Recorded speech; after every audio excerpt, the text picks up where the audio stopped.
Freedom came overnight, but so did fear, confusion, and betrayal. Imagine this. One day you're considered someone's property. The next day, you're told you're free. But there's no job, no home, no money, and no safety. Just, you're free now, good luck. That was the shocking reality for millions of enslaved people when slavery finally ended in the United States. Now, you might think freedom was a joyful ending, but in truth, it was just the beginning of a very difficult chapter. Because after slavery was abolished, former slaves didn't walk into a world of justice and equality. They walked into a world of broken promises, dangerous new laws, and powerful people who still wanted to control them. So today, let's unpack it all. What really happened the day after slavery ended? Why were so many newly freed people stuck in poverty for generations? And how did the system simply evolve to keep them oppressed, just under a different name? This video will walk you through that story. It's not just a history lesson. It's a truth that still echoes today. So if you've ever heard someone say, slavery ended, get over it, you're about to see why that's not only wrong, it's dangerously misleading. Let's begin. Before we talk about what happened after freedom, we need to understand what came before it. Slavery wasn't just hard work. It was a complete system of control. In the United States alone, over 4 million black men, women, and children were enslaved by the mid-1800s. That's not just a number. That's families, lives, futures stolen. People were born into slavery, bought and sold like animals. Families were separated on auction blocks, children torn from mothers, husbands sold away from wives. It wasn't just forced labor. It was the removal of basic human dignity. Enslaved people had no legal rights. They couldn't own property. They couldn't marry legally. They couldn't learn to read or write in many states. It was actually illegal to educate a slave. They worked sunup to sundown, often in brutal conditions on plantations, in cities, in mines, in homes. And if they resisted, punishment came swiftly: whippings, starvation, even death. And this wasn't just a Southern thing. The North benefited too. Industries like banking, shipping, and textiles made fortunes off of slave-produced goods. Globally, slavery had existed in many forms, but what happened in the Americas was particularly harsh and racialized. It was designed to make black people a permanent underclass.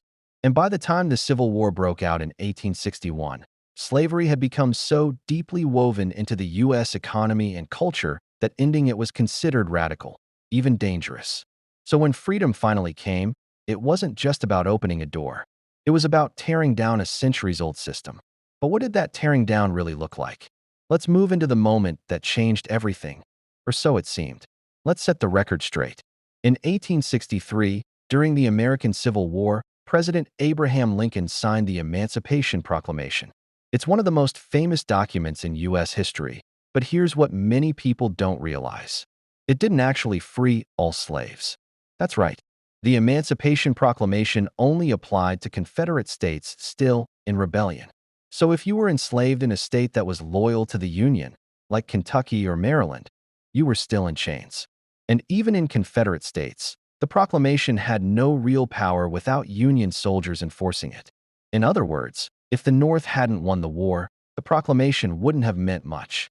It wasn't until December 6, 1865, months after the war ended, that the 13th Amendment officially abolished slavery in all states. It says, "Neither slavery nor involuntary servitude shall exist within the United States." That was the real legal end of slavery. But again, laws on paper don't change hearts, and they don't magically erase oppression. The moment slavery ended legally, another question arose. What happens now? Millions of people were now free, but had no money, no homes, and no land. Most couldn't read or write. Their former owners still held all the wealth and power. So even though freedom had come, it came without tools, without support, and in many cases, without protection. It was a fragile freedom, easy to lose, hard to defend. And what followed in the years after? Well, that's where things get really revealing. Stay with me, because in the next chapter, we're going to see how freedom was often just slavery by another name. Freedom came like a thunderclap, and then silence. Across the South, enslaved people dropped their tools, stepped off plantations, and cried tears they had held in for generations. Some fell to their knees in prayer. Others danced, hugged, or simply stood in stunned silence. For the first time in their lives, they weren't somebody's property. They were free. Families who had been torn apart began searching for each other. Mothers walked for miles with babies in their arms, hoping to find children sold years earlier. Some never did. Others reunited in moments so powerful, even Union soldiers wrote about them in their letters home. But not everything was joyful. Many freed people had no idea where to go. Some stayed where they had been enslaved, simply because they had nowhere else. Others left, walking into towns they'd never seen, just to escape the sight of their old master's house. And then came the confusion. What does freedom mean when there's no land to farm, no money in your pocket, and no place that will hire you? To make things worse, many former enslavers refused to accept what had just happened. Some violently forced freed people to keep working. Others tried to trick them with fake contracts. And because the government hadn't made a clear plan for what freedom would look like, it became a dangerous mix of celebration and survival. The old system had ended, but nothing had been built to replace it. This was freedom without a roadmap, without shelter, protection, or pay. And it was just the beginning of a very long struggle. Imagine being freed from slavery, but having nowhere to sleep tonight. That's what happened to millions of formerly enslaved people. They were free, but had no food, no land, no clothes, and no money. During the Civil War, Union General William Tecumseh Sherman had issued Special Field Order No. 15, promising freed families 40 acres and a mule. It sounded like a new beginning. But after President Lincoln was assassinated, that promise died with him. His successor, President Andrew Johnson, reversed the order, returning the land to former slaveholders. That one act erased the chance for economic independence. Instead of owning land, freed people were pushed into a new system, sharecropping. Here's how it worked. A freed person would farm someone else's land. At harvest time, they'd give a large portion, sometimes up to 70%, to the landowner. But the catch? They had to rent tools, seeds, and supplies from the same landowner, often at high prices. By the end of the season, they owed more than they earned. They were trapped in debt. It was slavery with a new name. Most couldn't read the contracts they signed. Many didn't know how badly they were being cheated. And if they tried to leave, they were threatened, or worse. Meanwhile, the government offered almost no help. The Freedmen's Bureau was set up to assist, but it was underfunded, understaffed, and constantly attacked by Southern politicians. Churches and black communities began helping one another, building schools, and sharing what little they had. But the weight of centuries of slavery couldn't be erased overnight. Freedom was real, but so was the poverty, the power imbalance, and the exploitation that replaced slavery's chains. So now, ask yourself this. Were they truly free, or just legally unchained? Let's go even deeper. When slavery ended, many Southern leaders didn't say, "Let's build a new future." Instead, they said, "How can we keep control without calling it slavery?" Enter the Black Codes. These were laws passed just months after the Civil War ended, specifically designed to limit the rights of freed black people. And they were brutal. In Mississippi, for example, a black person who didn't have a job could be arrested for vagrancy. What did that mean? It meant just walking around without papers or proof of employment could land you in jail. And once in jail, they were often leased out to plantations, railroads, or mines for unpaid labor. It was slavery. Again, just with new paperwork. Other black codes banned freed people from owning land in white areas, carrying weapons, or testifying against white people in court. Some even had curfews, where black people had to be off the streets by sundown. Then came the Jim Crow laws, a more polished version of black codes that spread across the South in the late 1800s. These enforced segregation in every part of life: schools, buses, water fountains, even cemeteries. Black children were forced into underfunded schools.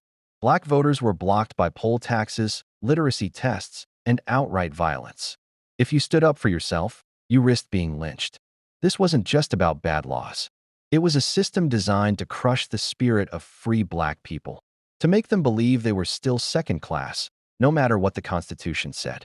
And for decades, this system worked. But black communities never gave up. They built businesses, churches, schools, and a legacy of strength that still echoes today. They weren't just survivors. They were fighters every step of the way. After slavery ended, The U.S. government knew millions of people had been freed, but were left with nothing. So in 1865, they created something called the Freedmen's Bureau, officially known as the Bureau of Refugees, Freedmen, and Abandoned Lands. It was meant to be a safety net, a government agency that would help newly freed Black people with food, shelter, jobs, education, and basic protection from abuse. For many, the Bureau was a lifeline. They helped reunite families, build schools, and even set up courts where Black people could report abuse or unfair labor contracts. In just a few years, the Bureau helped create over 1,000 schools for Black children and adults across the South. But the Freedmen's Bureau also had serious problems. It was underfunded, undermanned, and under attack from the beginning. There were never enough staff or resources to protect everyone. And not everyone welcomed the Bureau's help. Many white Southerners, especially former slaveholders, hated it. They saw it as a threat to their power. White supremacist groups often burned down Bureau schools, attacked teachers, and terrorized families who tried to use its services. Even politicians in Washington turned their backs. President Andrew Johnson opposed many of the Bureau's efforts and eventually vetoed bills that would have extended its work. So while the Freedmen's Bureau did a lot of good, it couldn't do enough. The system wasn't built to truly lift up millions of people. It was more of a bandage on a deep wound. Still, the impact it made in those first few years, especially in education, planted seeds that would grow in generations to come. And that growth would be tested by something far more violent. Freedom wasn't just challenged with laws, it was attacked with violence. As the South tried to rebuild after the Civil War, something dark took root: organized terror. The most infamous group was the Ku Klux Klan, founded in 1865 by Confederate veterans.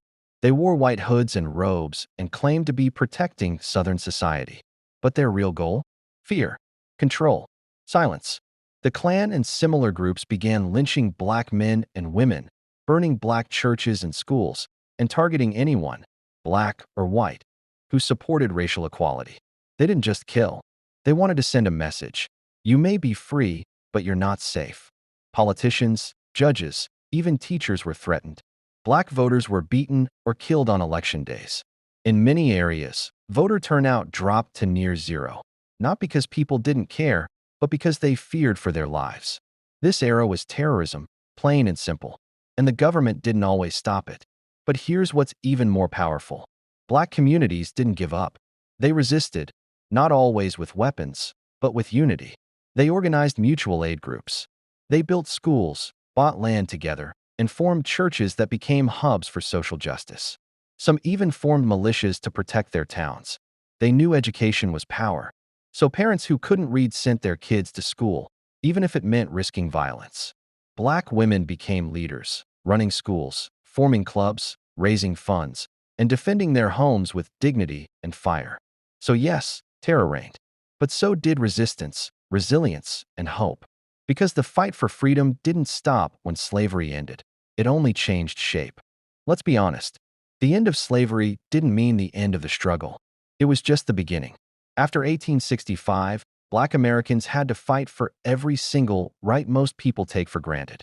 The right to vote, the right to walk down a street safely, the right to go to school, to own a home, to dream. And that fight didn't stop in the 1800s.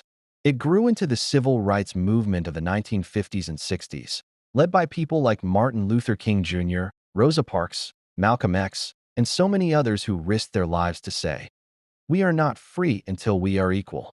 And it's still happening today, with movements like Black Lives Matter demanding justice, equality, and protection under the law.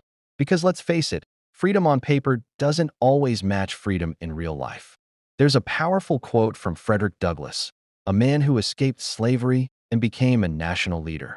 "If there is no struggle, there is no progress." That's what this story is all about.